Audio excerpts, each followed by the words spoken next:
Hey everyone, welcome back to the channel. Boozer here. Hopefully you guys are having a great day so far. In today's video, I want to go over 10 interesting things that I've come across in this game that will definitely benefit you guys if you guys are aware of these things. So make sure you guys stay to the end. And I almost guarantee you guys that you guys will take away something from this video that you guys did not know previously. So let's jump right into it. Alright guys, so tip number 1. So whenever you guys have been doing dungeons in this game, if you guys are playing on PC and you guys have been playing for a long time on the PC and you guys have not closed the window, you guys might experience an issue where once you guys complete a run, you guys actually have no victory screen. So the game is basically frozen. If you close the game by clicking the X button, you guys will lose your energy and you guys will lose your progress. However, to basically jumpstart this stage, all you have to do is basically hold the screen and manipulate the size of the screen on your PC, and this will kind of jumpstart the game into going into the victory screen, and then you'll get your rewards. So this is a small little kind of annoying thing that happens, but definitely a lot of people should experience this if you guys leave your PC window open for extended periods of time. The reason why is most likely because of memory leaks within this game. So if you have noticed, the game gets quite sluggish over time if you guys leave the PC client open for a long time. So make sure you guys refresh your client every time you guys are starting a session, getting ready to play, and so forth. Like I said, all you have to do is just move the window around, change the size of the window around, and then you will get kick-started into the victory screen. So that's my first interesting thing. All right, number 2. So you see here we have the reward structure for a previous dungeon that includes Prism shards. So this interesting thing that I've noticed was if you don't collect this Prism shard, it will go to your inbox, bypassing the Prism shard mechanic where they always will force pull your shards if you have enough for one summon. So basically the Prism shard system requires you to basically pull all your crystals if you have enough to summon one champion during that summon season or session. But you can bypass this by basically leaving your Prism shards in the event or tournament screen without collecting it. And then after the tournament ends, it will end up in your inbox, therefore bypassing the Prism system, and you will be able to save your shards or crystals, sorry, for a future crystal. Of course, there's going to be, I believe, only 6 days to receive this from your inbox. But this is an interesting thing if you have a very bad Prism pool that you don't want to spend your crystals on. You can definitely try this trick. Let it go to your inbox and then collect it after the Prism pool session has ended, and then you'll be able to save your crystals that way. Alright guys, number 3. So we're on my boy Terace here. So there's a little thing that's kind of interesting with this kit that makes him unnecessarily strong, I think. So if you go to his skills here, this passive, it says when he is attacked, his max HP will be decreased by 25% of the attack's initial damage.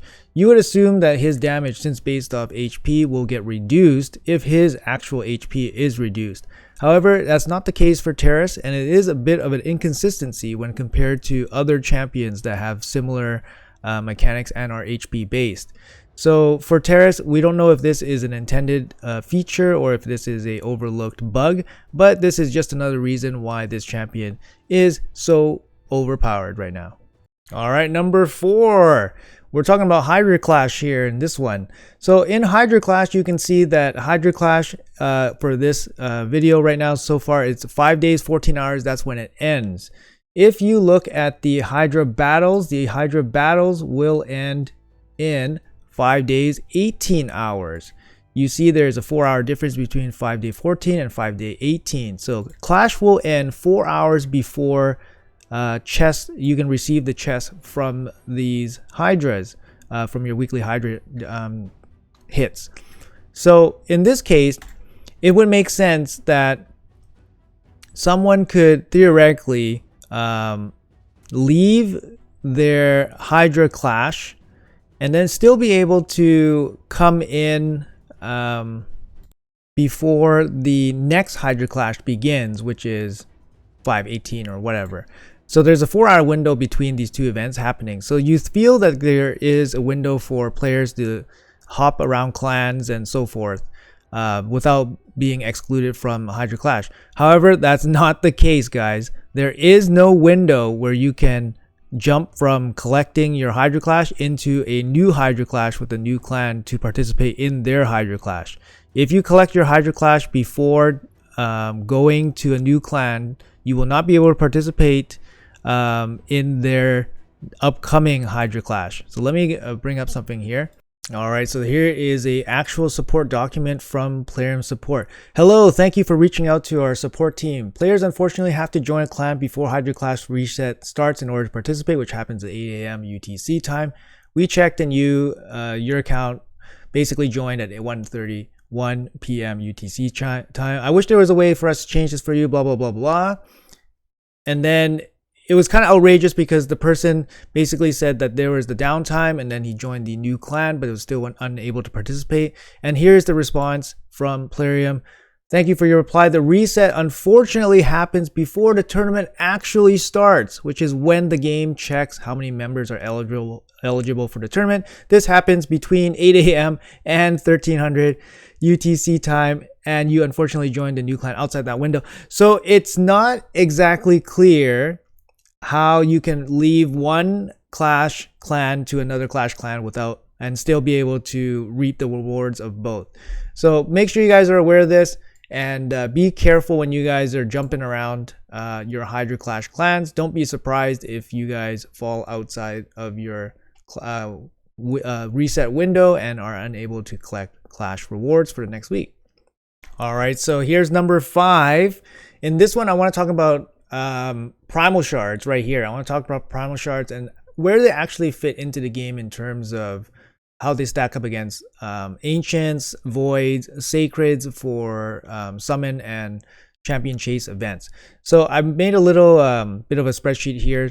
Basically what's happening is I've allotted a price per shard roughly. So $1 for an ancient, $2.50 for a void, $10 for a sacred, and $5 for a primal. Sorry, I think I said primal, right? So we're talking about primals here. Anyways, in the summon chase, summon rush event, there are 20 points allocated to ancient, 120 points allocated to void, 500 points allocated to sacred, and 200 points allocated to primals. So I broke it down into points per dollar spent. You can see here that primals are behind void and sacreds, but still better than ancients for a summon event. This is the summon rush event, which is based on the quality of shards, not necessarily the quality of pulls. So primals still have some value here. They are still worth a decent amount, but not as good as void or sacred shards. But it has definitely helped that the price of the primals have come down, which makes them a little bit more competitive relative to the void and sacred. What is interesting is when you start talking about champion chase points and how this gets broken down. So in a normal champion chase with no boosted anything, I broke it down into points per dollar, how much you can expect from getting from your shard based on the quality of the pull. So I have done the calculations with all the non-boosted percentage rates, and this is how much champion chase points you can kind of expect on average to get from each shard: ancient, void, sacred, and primal. You can see here that the primal shard is absolutely horrible in terms of expected points per dollar spent. Okay, so very low value here. No surprise that ancients will be the highest value because they are the cheapest shard, yet you can still pull relatively decent quality from them. Void shard actually comes in at pretty good as well because void's rare, epic, and legendaries are worth more points for champion chase. And then sacred shard is somewhere here near worse than the other two. What is interesting here again is when there are boosted rates like 2x events. When the shards are boosted 2x, we can see that the boosted dollars, points per dollars, stays relatively the same in accordance to each other. However, when compared from boosted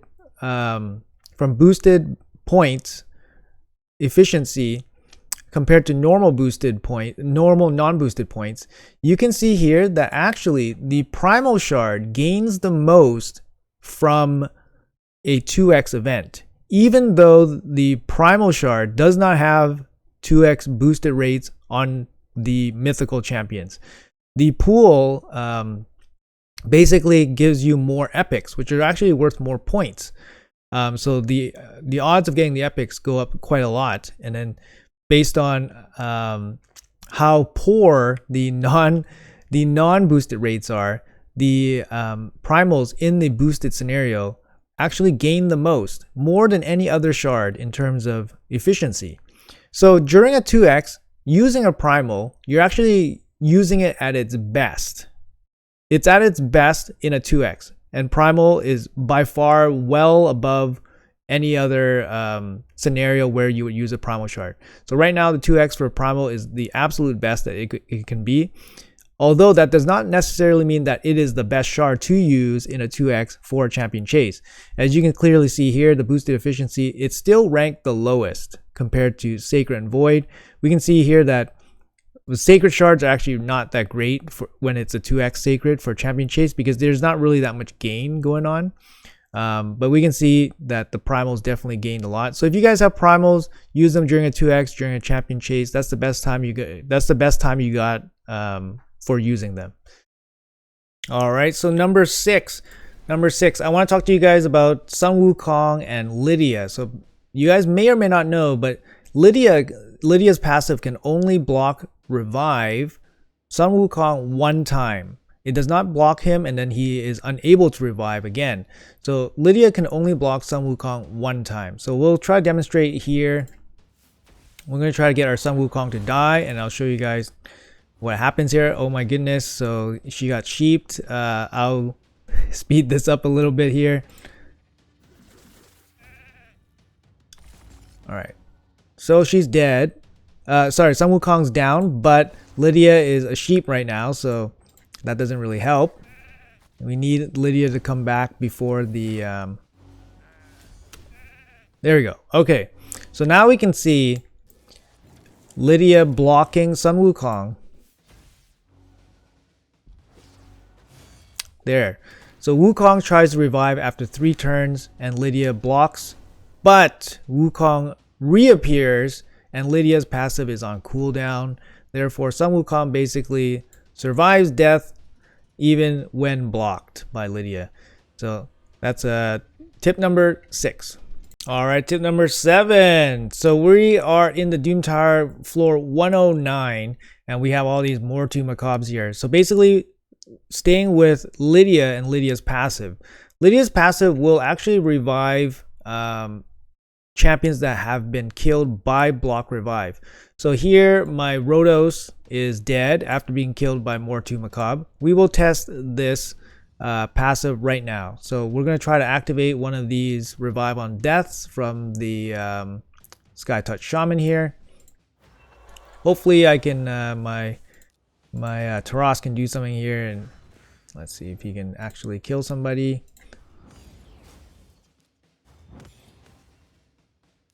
And nope. Okay, so we still have a chance. We need to kill somebody with the revive on death. So we'll try to come back in and kill this shaman again, just to illustrate that Rhodos will be revived. Okay, that took a little bit longer than I expected. So the Sky Touch Shaman finally placed the revive on death back. We can try to illustrate Rhodos coming back from the dead. There he is. He was killed by the Mortu block revive, but he came back from the dead with Lydia's passive, once again proving that Lydia is probably OP and one of the best free champions you could get in this game. Alright guys, so tip number 8. If you guys have ever run into a situation where you guys have missed a fusion for whatever reason, if you guys are reasonably close with a reasonable explanation, there is a small chance that Plarium will grant you your fusion if you contact the support right away. I say this because I've seen this from experience. I've shared this information with people in the past, and it has granted them the fusion champion that they missed due to whatever reason. So you can see here, this is one of the threads where someone was asking, I missed my last rare in the fusion by 3 dungeon diver points, illustrated with a screenshot. The requirement for this is insane. It sucks a lot because I went all in for Altan and just failed the fusion. I said last ditch effort is sending a message to Plarium support ASAP. I remember an instance where someone had 4 copies of a leveled up and ascended Leoric Falconheart, the epic for a fusion. He missed the fusion due to the deadline that he missed. It was his own error. He sent a support ticket to Plarium to beg Plarium, and Plarium actually granted him the fusion.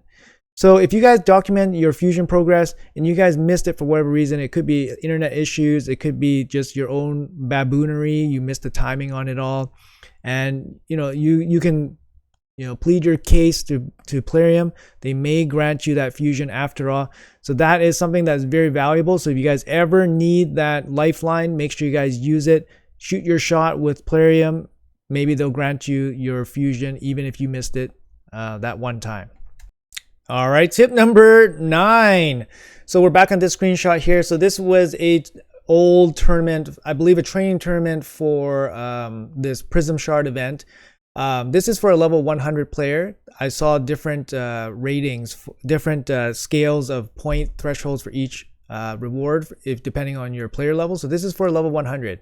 So moving on, so this is what it looks like for a level 42, roughly under 50. You see the massive difference here, 3,800 points only for this Prism Shard. Obviously, it's a lot easier for a level 100 player to acquire these points necessary for to get the same reward, obviously. However, that does mean that if you plan on spending early in the game, it does give you guys quite a bit of a leg up in terms of acquiring points towards these event rewards. So definitely keep that in mind. However, here's the interesting part that you guys might not be aware of. So in the same image from this level 42 player, you see here, his Hero's Path event is not different. It does not have different point values than someone that is level 100. So I don't know if this is like, maybe this is something that I'm not seeing correctly, but this blows my mind that the difference between a level 100 and a level 42 account can be so massively different in a tournament reward structure, but in this Hero's Path event is the same point threshold. So if you guys are a low level player, definitely double look at your Hero's Path event. It might even apply to like one of the other events, maybe like Deck of Fate and all that stuff too. Definitely double think what your points are going into and how much they are worth relative to what you can spend them on in regular events and regular tournaments. And our last and final interesting fact that you guys might not know about in Tag Team Arena, this bar is misrepresentative. It's misleading because even though I am in red, very far away from reaching the yellow to stay in gold 4 tag team, it doesn't necessarily mean that I'm that far away. It says I'm 932 points, and I would reckon that I would need probably about 1050 to maintain my status in gold 4, and that would not necessarily put me in yellow. So this bar is actually very misleading. So you don't necessarily need to be fully in the yellow to stay in your tier. It's based on how many people, based on the top limit. So the limit of each tier needs to be maintained. So if you are in the top whatever 2500 of your tier or of the players, then you will be granted the admission to stay in your tier. So definitely double check your own tier and make sure that you guys don't be fully represented by don't be fully misled by this bar. You don't necessarily need to be yellow. Even if I'm in red, I can still stay in my gold 4 tag team. All right, folks, thank you guys so much for watching the video. Hopefully you guys learned something. I think you guys did. There's some interesting stuff in this video. I feel like that it might not be commonly talked about by everybody very often. So I do feel that there's some value here. If you guys like the video, make sure you guys like, comment, and subscribe for more future videos. I do appreciate all the support you guys have given me for my time as a content creator. Some other business stuff, we will be doing monthly giveaways, so stay tuned for videos that have the call to action for anything related to monthly giveaways. It's one of the perks of being part of the Plarium content creator program, so I do get some perks there to give away to my viewers. And yeah, anyways guys, thank you guys so much. I do appreciate you guys always and your time. So have a great rest of the week, and I'll see you guys in the next video.